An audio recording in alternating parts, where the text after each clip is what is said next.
본문의 말씀은 여러분 잘 아는 말씀입니다. 너무나 쉬운 말씀입니다. 출애굽기 말씀인데요. 이스라엘 백성이 모세를 통해서 출애굽을 합니다. 애굽에서 출애굽해서 홍해를 건너와요. 홍해를 건넌 다음에 이 신광야라는 곳에 들어왔을 때 이스라엘 백성이 모세와 아론을 원망합니다. 차라리 우리가 애굽에서 가마솥 곁에서 고기와 떡을 먹었을 때가 부럽다. 일용할 양식이 없어가지고 원망합니다. 이럴 때 하나님께서 그 얘기를 들으시고 아침에는 만나를 내려주시고요. 저녁에는 메추라기를 주십니다. 배부르게 먹게 해요. 그러다가 이제 거기서 신광에서 잘 지내고 르비딤이라는 곳으로 이동을 해서 장막을 칩니다. 근데 그곳에서는 물이 없어서 목을 치릴 수가 없어요. 그래서 모세를 다시 원망합니다. 이스라엘 백성이. 근데 모세가 하나님께 기도합니다. 이들이 돌을 들어서 저를 치려고 합니다. 하나님 들어주시옵소서. 그랬더니 호렙산 반석을 치라고 지팡이를 들고 반석을 치라고 명합니다. 장로님들을 이끌고 올라가서 칩니다. 그랬더니 거기서 물이 솟아나는 장면입니다. 그리고 나서 그 장소 그대로 르비딤에서 어떤 일이 일어나냐면 예부에서 아말렉이라는 군대가 쳐들어옵니다. 내적인 모습에서 힘들고 어려운 부분을 하나님께 호소하고 원망하는 이스라엘 백성도 참 좋은 모습은 아닙니다. 근데 그런 모습 속에 하나님이 은혜를 베풀어서 채워주셨습니다. 이번에는 외적인 아말렉이라는 군대가 침입해 와서 이스라엘 백성을 괴롭힙니다. 이때 본문의 말씀이에요. 이때 모세가 여호수아에게 너는 가서 싸워라. 나는 산 꼭대기에 올라가겠다 하는 장면입니다. 이 말씀을 대하기 전에 동영상 한번 보시고 오늘 본문의 말씀을 함께 나눠보도록 하겠습니다. 우리 집의 큰아들이 고3입니다. 김하모입니다. 이름 말하지 말랬으니까 안 할게요. 둘째 아들이 김하준입니다. 얘는 이제 상관없어요. 고1짜리 아이인데 얘가 5살 때였어요. 큰 애가 7살 때예요. 어린이집 이제 유치원 간 2주 됐어요. 형하고 싸웠어요. 얘가 이렇게 말하는 거예요. 배란간. 내가 여기 성경책 보고 있는데 밖에 소리가 들리는 거예요. 화가 난다. 5살째 요만한 애가. 저 닮았어요. 키가 요만해요. 알잖아. 저 닮았어요. 우리 집에 크게 했어요. 요만한 애가 딱 이러면서요. 화가 난다. 이런 거는 제가 나중에 보고 오니까 이러고 있더라고요. 형하고 싸우더니 형이 가니까 힘으로 못 이기고 뭘로 못 이기니까 열이 받나 봐요. 화가 난다. 와, 진짜 화가 난다. 와, 나쁜 말 하고 싶다. 와, 심한 말 하고 싶다. 와, 진짜 욕하고 싶다. 이 말이 발전돼 가는 거야. 와, 욕하고 싶다. 진짜 욕하고 싶다. 심한 욕하고 싶다. 씨파! 그랬어요.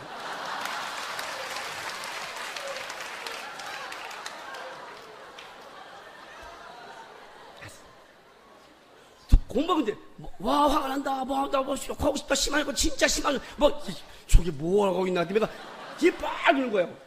그래서 내가 딱 볼펜 놓고 나갔더니 5살째가 이제 말해놓고 정신이 돌아온 거예요.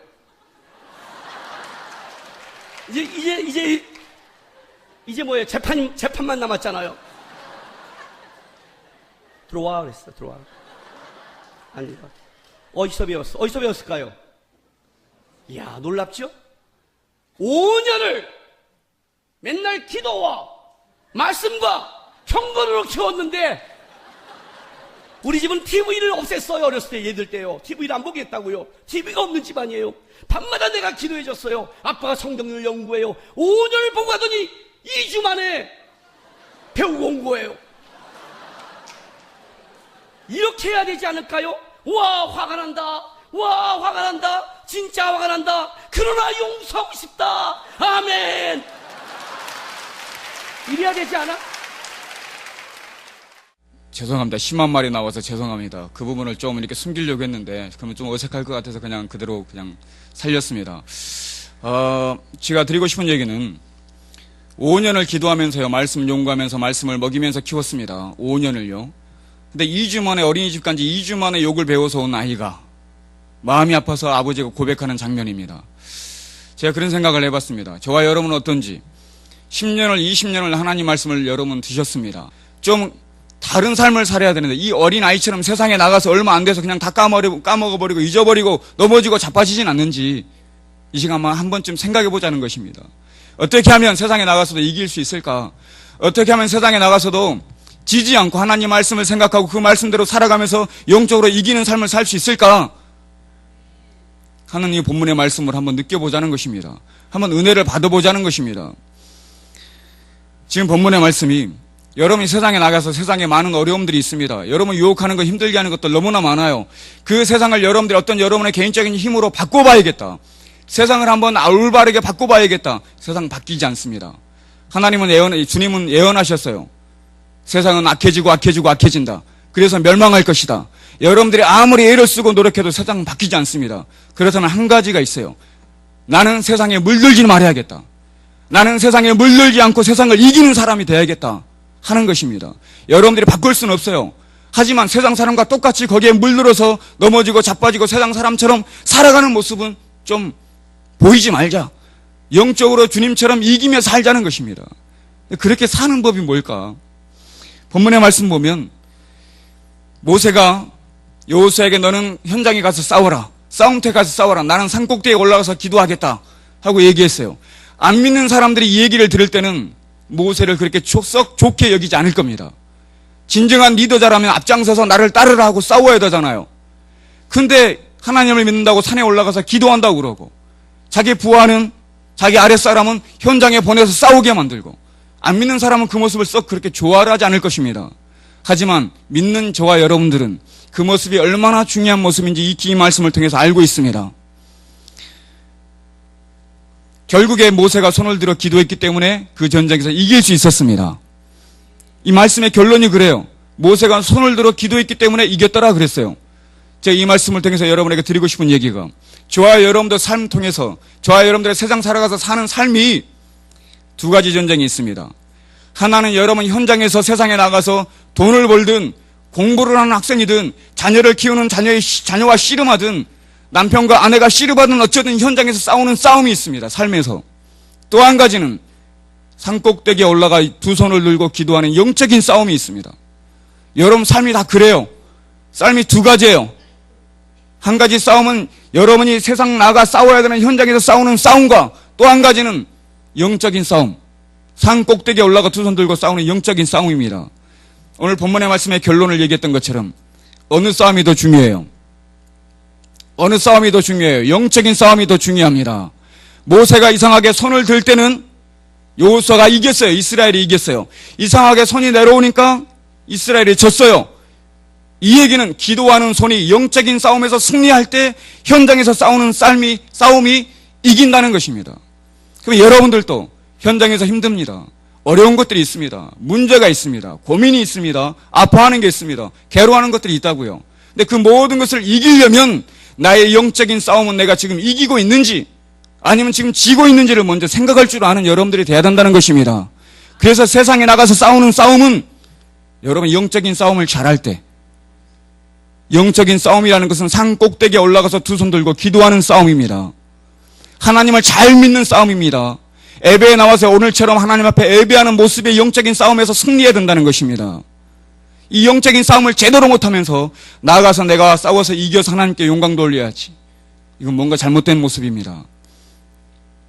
여러분 남편이 직장에서 또한 사업터에서 여러분 아내가 직장에서 사업터에서 싸우고 힘든 모습으로 살아가는 모습들을 종종 볼 때가 있을 것입니다. 또한 여러분의 자녀가 좋은 직장에 들어가려고 싸우는 모습도 종종 보실 것입니다.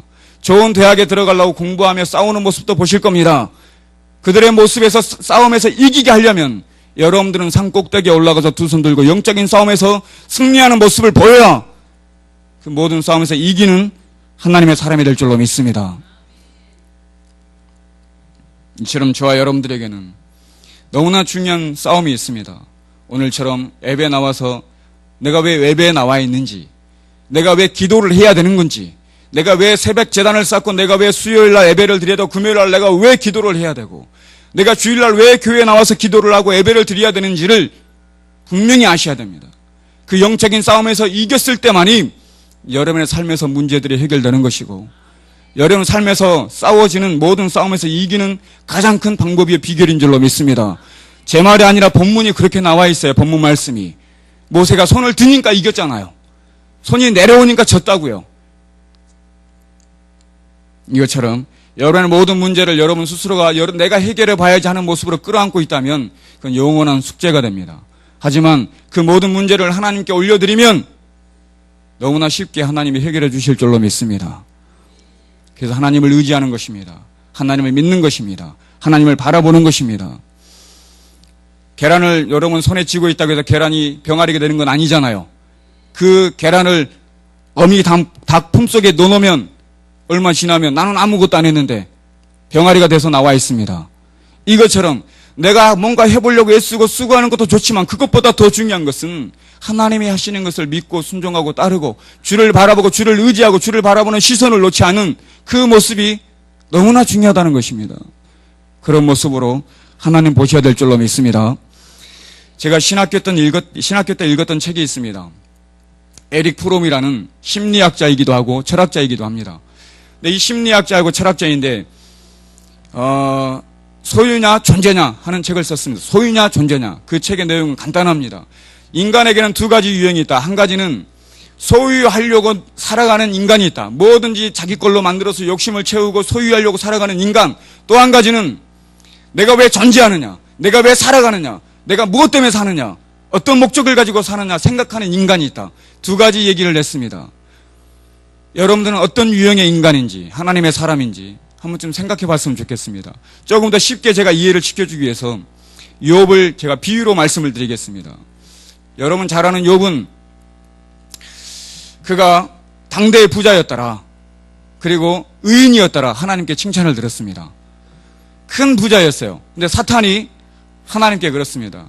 하나님, 왜 욥이 당신을 따르고 순종하고 의인인 줄 아십니까? 당신이 너무나 큰 많은 소유를 주셨기 때문에 그 소유 때문에 당신을 믿고 순종하고 따르는 의인이지 않습니까? 한번 그 소유를 빼앗아 보십시오. 하나님은 절대 그럴 일 없다. 내가 빼앗아도 나를 버리지 않을 것이다. 아닙니다. 빼앗으십시오. 빼앗아 보십시오. 빼앗으면 하나님을 원망하고 죽을 것입니다. 아니다. 즉 사탄은 욥을 소유형 인간으로 봤고 하나님은 아니다. 존재하는 이유가 있다. 그것이 중요한 게 아니라 왜 사는지 무엇 때문에 사는지 존재하는 이유가 분명히 있다. 존재형 인간으로 보았습니다. 결국 여러분 잘 아는 것처럼 어떻게 되었냐면 그가 모든 것을 다 잃었습니다. 자녀를 잃었죠. 아내가 욕하고 떠나버렸죠. 자기 몸에 병이 걸렸죠. 그리고 친구들도 와서 조롱했죠. 이상하게 세상에서 살아가는 싸움에 있어서 지는 사람처럼 뭐든지 다 잃어버린 사람처럼 그런 형편이 됐어요. 그런 꼴인데도 절대 하나님을 원망하지 않았습니다. 주신 이도 하나님이시요 가져가신 취하신 이도 하나님이시다 찬양했습니다. 내가 알몸으로 왔기 때문에 알몸으로 가는 것도 당연한 것이다. 하나님을 찬양했습니다. 하나님을 원망하지 않았다는 것입니다. 저와 여러분도 마찬가지로 힘들고 어려운 문제들이 있을 줄로 믿습니다. 하지만 그것으로 인해서 내가 하나님을 원망하거나 버리거나 하나님을 멀리하는 사람이 아니라 영적으로 하나님과 더 가까워지려고 노력하는 그것이 하나님 때문이 아니라 하나님과 더 친밀하게 하나님과 가까이 할 때 욥은 갑절로 복을 받았더라 그랬어요. 저와 여러분들도 어려움이 있어도 하나님을 버리지 않고 하나님을 원망하지 않고 주님을 더 신뢰하고 믿는 여러분들 되셔야 될 줄로 믿습니다. 마태복음 15장에 보면 귀신 들린 딸을 고치기 위해서 찾아온 가나안 여인이 있었어요. 이방 여인입니다. 다윗의 자손 예수여 내 딸이 흉악한 귀신이 들렸습니다. 좀 고쳐달라고 소리쳤습니다. 제자들이 너무 시끄러우니까 어떻게 좀 보내십시오 하고 제자들이 예수님께 얘기했어요. 그랬더니 예수님이 들은 척도 안 했습니다. 한 말씀도 대답지 아니하였더라. 23절에 그랬습니다. 한 말씀도 대답지 아니하였더라. 그냥 못 들은 척 했습니다. 두 번째로 인종차별적인 얘기를 냈습니다. 나는 이스라엘 집 잃어버린 양 외에는 다른 데로 보내심을 받지 아니하였다. 나는 이스라엘 백성 외에는 다른 사람들을 위해서 온 것이 아니라 그 얘기입니다. 인종차별적인 얘기를 냈습니다. 심지어는 개취급을 냈습니다. 26절에 자녀의 떡을 취하여 개들에게 던짐이 마땅치 아니하니라. 내 자녀의 떡을 걔들에게 주는 것이 마땅치 아니한다 하고 계치급을 했습니다. 보통 사람 같으면요, 기분이 썩 안 좋았을 겁니다. 보통 사람 같으면 안 좋았을 거예요. 아니, 다른 사람들도 아니고 예수님이 자기에게 그런 말을 한다면 실망하고 좌절하고 그냥 물러갔을 겁니다. 하지만 이 여인은 그렇지 않았어요. 사실 예수님은 그 여인의 소리를 듣기 싫어서, 아니 그 여인을 무시하고 싶어서 이런 말씀을 하신 게 아닙니다. 예수님은 고통당하는 자, 아파하는 자, 부르짖는 자의 음성을 들으셨던 분이에요. 부르짖는 사람의 소리를 모른 척하고 지나가신 분이 절대 아닙니다. 그런 고통당하는 자의 울부짖음을 들으시는 분이 예수님이었어요. 예수님이 이스라엘 백성을 위해서 온 게 아니라 온 인류를 구원하기 위해 오셨습니다. 맞잖아요. 이스라엘 백성을 구원하기 위해서 오신 것이 아니라 온 인류를 구원하기 위해서 이 땅에 오셨습니다. 이방인 가나안 여자도 구원하기 위해서 오셨습니다. 예수님은 한 사람을 천하보다 귀하게 여긴다고 하셨습니다. 어떻게 그 한 사람을 자기 자신보다 더 사랑하시는 분이 예수님이십니다.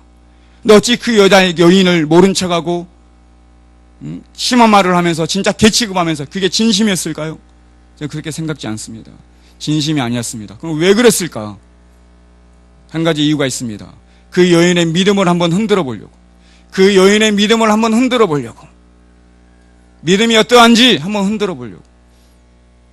하지만 그 여인은 실망하고 좌절하고 그냥 돌아간 것이 아니라 27절에 예수님께 그렇게 얘기합니다. 개들도 주인의 상에서 떨어지는 부스러기를 먹나이다. 개들도 주인의 상에서 떨어지는 부스러기를 먹나이다. 그랬더니 주님이 28절에 여자야 내 믿음이 크도다 내 소원대로 되리라 하시니 그 시로부터 그의 딸이 나으니라. 아멘. 여인의 믿음을 봤습니다. 네 믿음이 크도다. 한번 흔들어 봤습니다. 근데 흔들리지 않아요. 예수님을 끝까지 붙듭니다. 그 믿음에 주님이 칭찬하시고 그 딸을 고쳐주셨습니다. 여러분, 세상에서 이런 어려움과 아픔들이 있는 모든 세상의 싸움에서 이기는 방법은 영적으로 여러분들이 승리해야만 이길 수 있는 것입니다. 그 얘기는 영적인 싸움에서 승리한다는 것은 여러분 믿음을 인정받아야 된다는 거예요. 예수님께, 하나님께 여러분의 믿음을 인정받는 사람들이 돼야만이 영적인 싸움에서 이기는 사람입니다. 세상에는요, 흔들면 살짝만 흔들어도 흔들리는 믿음이 있습니다.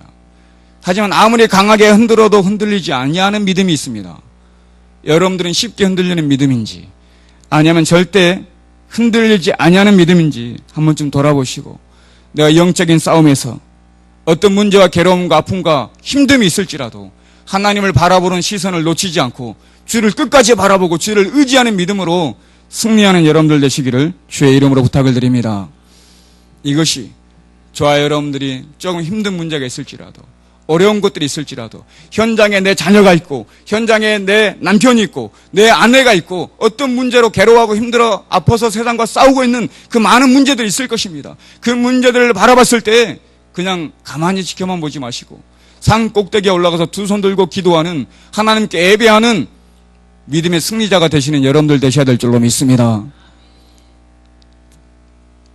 그러면 분명히 주님은 모든 문제를 해결해 주십니다. 또 한 가지는 이 전쟁에서 승리할 수 있었던 이유는, 아말렉 군대를 이길 수 있었던 이유는 아론과 훌이라는 사람이 있었습니다. 아론과 훌이 모세의 손을 지켜 들었어요. 그렇죠? 모세가 손이 자꾸 내려왔습니다. 힘드니까. 아론과 훌이 한 일은 그냥 모세를 손을 이쪽에서 저편에서 들어준 것밖에 없습니다. 그거밖에 안 했어요. 그런데 아론과 훌이 없었더라면 이스라엘이 전쟁에서 이겼을까요? 졌을까요? 졌습니다. 손이 분명히 내려왔겠죠. 들기 힘들었겠죠. 하지만 아론과 훌은 올라가서 그냥 받쳐준 것밖에 없어요. 그 일밖에 안 했는데 아론과 훌이 없었더라면 분명히 패하고 말았을 것입니다. 이것은 서로 중보하고 도와주고 협력하고 감싸주고 배려하고 사랑하고 안아주는 사람이 있어야 된다는 얘기입니다. 저와 여러분들이 힘들고 어려울 때 나 혼자 힘들어하는 것이 아니라 서로 사랑하는 집사님들, 권사님들, 장로님들 계시잖아요. 그 사람의 힘듦을 바라보고 그냥 모른 척 하는 게 아니라 그 사람을 도와주는, 중보하는, 기도하는, 협력해주는 여러분들이 되셔야 될 줄로 믿습니다. 교회는 그런 곳이에요. 머리에 둘 달린 새가 있었답니다. 여러분 잘 아는 비유예요. 머리에 둘 달린 새가 있었더랍니다. 머리에 둘 달렸는데 한 머리가 맛있는 것만 혼자 자기가 다 먹더래요. 힘이 세가지고 이 머리를 치워버리고 혼자 다 먹더래요. 화가 많이 났어요. 옆에 있는 머리가.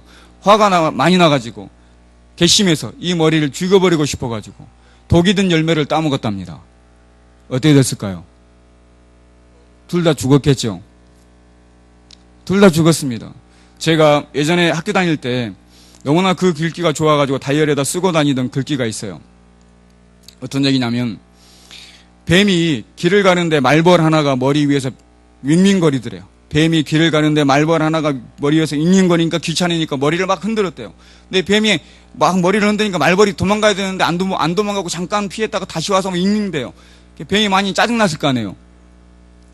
저 길가에 한 수레가 이렇게 지나가더래요. 뱀이 화가 나가지고 머리를 그냥 수레바퀴 밑에다 밀어버렸대요. 어떻게 됐을까요? 말벌은 살고 뱀은 죽었답니다. 그 글귀를 제가 다이어리에다 써놓고 다녔어요. 화를 좀 참자. 성질을 좀 죽이자. 하는 마음으로 제가 쓰고 다녔습니다. 여러분 서로 사랑해야 될 줄로 믿습니다. 서로 감싸주고 안아주는 것이 교인입니다. 성도입니다. 작은 일 하나 가지고 등도르고 있는 것은 성도가 아닙니다. 그 모든 것까지 서로 감싸주고 안아주고 사랑하는 모습을 보여야만이 진짜 하나님의 성도요 아름다운 교회인 줄로 믿습니다. 모세와 같은 영적인 힘을 가진 사람이 필요하고요. 아론과 훌과 같은 사람은 그 손을 들어주는 그 사람을 도와주는 아론과 훌과 같은 사람이 필요하고요. 현장에 나가서 봉사하고 헌신하고 땀 흘리고 수고하는 성도님이 필요합니다. 이 모든 것이 아름답게 어울려질 때 진정한 건강한 교회인 줄로 믿습니다. 아름다운 교회인 줄로 믿습니다. 그런 모습으로 서로 사랑하고 감싸주고 안아주는 여러분들이 되어야 될 줄로 믿습니다. 본문의 14절에 보면 기록해라 그리고 기념해라 그랬습니다. 기록해라 기념해라 그랬어요. 이 전쟁에서 승리케 하는 것은 오직 하나님이 승리케 하셨습니다. 이 전쟁에서 지금 이 싸움에서 승리케 하신 분은 하나님이에요. 그렇죠? 여호수아가 잘 싸워서 사실은 여호수아는 한 번도 싸워본 적이 없어요. 한 번도 싸워보지 않고 전쟁터에 나간 사람입니다. 그 연약한 사람이에요. 내가 모세가 죽고 여호수아가 지도자가 됐을 때 두렵습니다. 무섭습니다. 항상 그랬던 사람이에요. 여호수아가 잘해서 이긴 것이 아니라 하나님이 전쟁에서 이기게 하신 것입니다. 이것을 기록하고 이것을 기념해라 그러는 거예요. 누가 이기게 했느냐? 하나님이 이기게 하셨습니다. 영적인 싸움에서 승리했기 때문에 하나님이 이기게 하신 것입니다. 이것을 기록하고 기념해라. 그것은 앞으로도 이스라엘 백성들이 싸울 일이 많을 것이다. 너희가 어떻게 싸워서 이겨야 될지를 잊지 말아라. 하나님이 말씀하시는 겁니다.